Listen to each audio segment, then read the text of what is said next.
시진핑이, 시진핑이 국가 3대 전략 산업으로 집중 육성해왔던 태양광, 배터리, 전기차 산업이 글로벌 시장을 휩쓸다가요, 갑자기 급전직하, 추락하고 있습니다.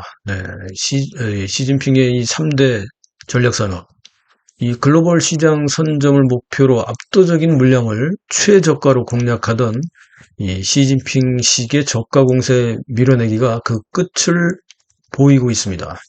시진핑은 왜 갑자기 잘 나가는 것 같은 보조금 지급 카드를 몰수하고 수년간 유지해왔던 수출 세금 환급 제도를 전격 폐지했을까요? 시진핑이 집권하자마자 2013년에 했어야 할 국영기업 구조조정을 이제서야 하려는 이유는 뭘까요, 도대체?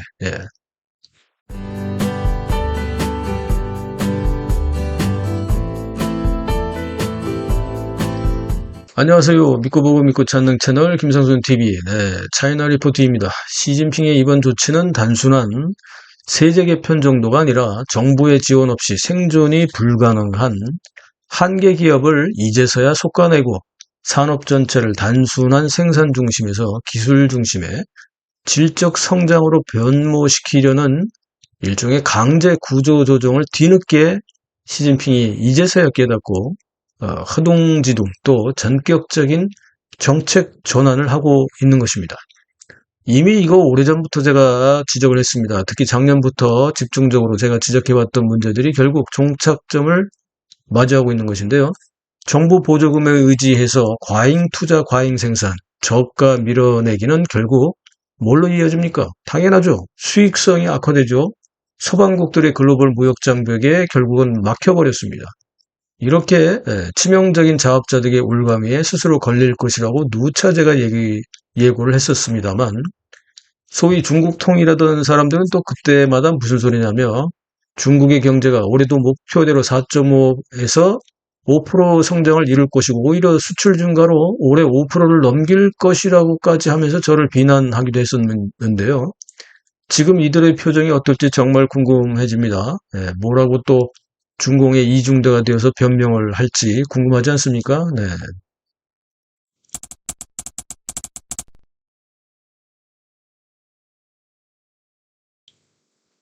자, 중국 전기차 업계가 현재 겪고 있는 수익성 악화와 내부 치킨 게임의 배경을 좀 살펴봐야겠는데요.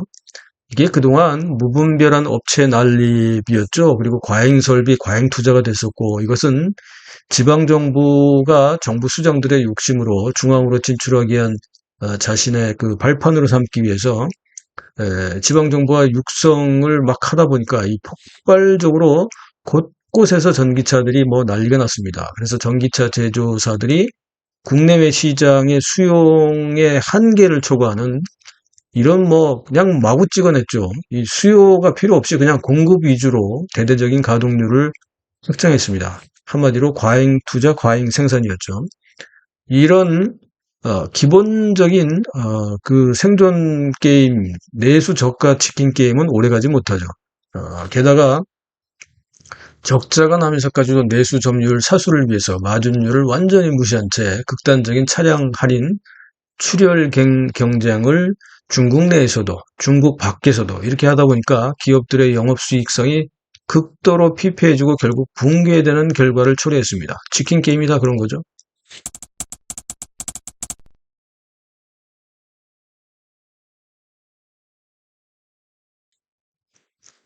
예를 들어서 로컬 완성차 선두인 체리자동차 인퉁웨이 회장이 뭐라고 했냐면요. 이 내수 악성 경쟁 탈피를 해야 된다라고 얘기를 했습니다. 결국 못 버틴 거죠. 저가 싸움 참여에 어찌됐든 체리는 그동안 뭐 넘버원으로 성장했기 때문에 우리 저가 싸움 이제 더 이상 안 하겠다. 이 회장이 이렇게 얘기해 버렸습니다. 이 글로벌 누적으로만 2천만 대 돌파를 한 이 행사에서 더는 이 내수에서도 그렇고 외부에서도 저가 이 싸움에 치킨 게임에 참여하지 않겠다 이렇게 공표를 했습니다. 그렇다면 과연 질적으로도 이게 가격적으로도 이게 과연 경쟁이 계속 있을 수 있을까요? 아무튼 단순 판매량을 추구하는 것을 포기하고 오직 무조건 숫자만 채우기 위해서 무의미한 저가 판매 수량 밀어내기를 이제는 체리 자동차는 안 하겠다는 것이죠. 그리고 나서 이제 비로소 브랜드 품격을 향상시키고 더 큰 가치를 창출하고 독자적 기술을 가지고 세계 시장을 돌파하고 뭐 고객 만족도 제고에 역량을 배정하겠다 이렇게 얘기를 했는데 과연 이게 이대로 되겠습니까? 지켜보죠.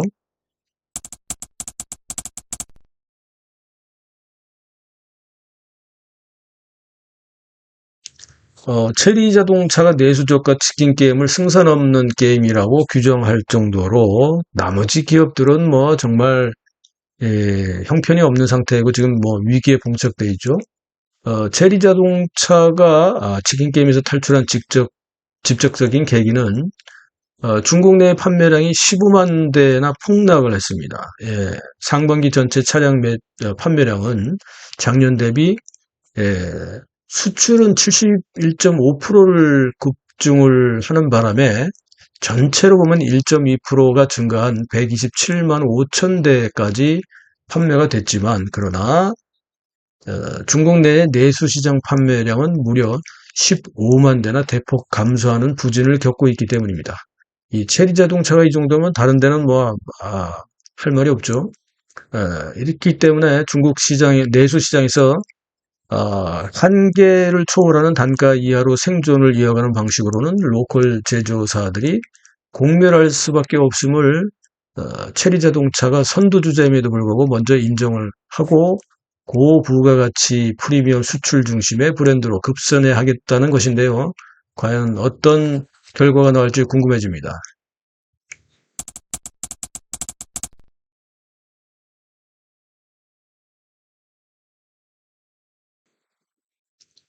체리 자동차가 치킨 게임 방어 및 유통망 격리를 위해서 도입한 독립 브랜드 관리 체계가 있는데요. 이건 뭐냐면 이 브랜드 간의 체리 자동차에서 나오는 4대 그 브랜드가 있는데 브랜드 간의 간섭과 유통이 혼선되지 않도록 이미지가 하락되지 않도록 철저하게 차단하는 이런 브랜드별 이제 마케팅 전략을 펼치기 시작했다는 겁니다.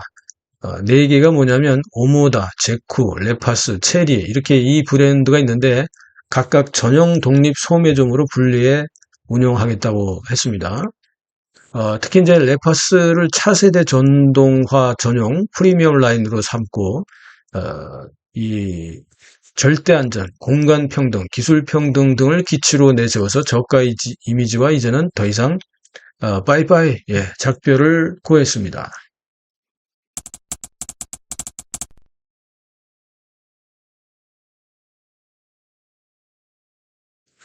중국 전기차 생태계가 단순 가성비 덤핑을 벗어나기 위해서 개발한 그렇다면 차세대 파워트레인 성과는 과연 어느 정도가 예상이 될까요? 체리 자동차는 독자 R&D를 통해서 열 효율이 48% 이상을 기록한 차세대 하이브리드 엔진인 쿤팡 티엔칭을 성공적으로 가동해서 글로벌 친환경 라인업의 전동화 경쟁력을 최고조로 끌어올렸다. 이렇게 자평을 하고 있는데요. 자체 개발한 이제 신유 배터리를 양산하고 론칭하고 주행 중의 항속 불안을 완전히 극복하는 이런 골든 주행거리 연장 시스템을 파워트레인에 탑재해서 기술 자립을 이룩했다고 발표는 했습니다. 그런데 기술 자립이 과연 자기들 기술일까요? 아니면 어느 나라 기술을 또 훔쳐다간 걸까요?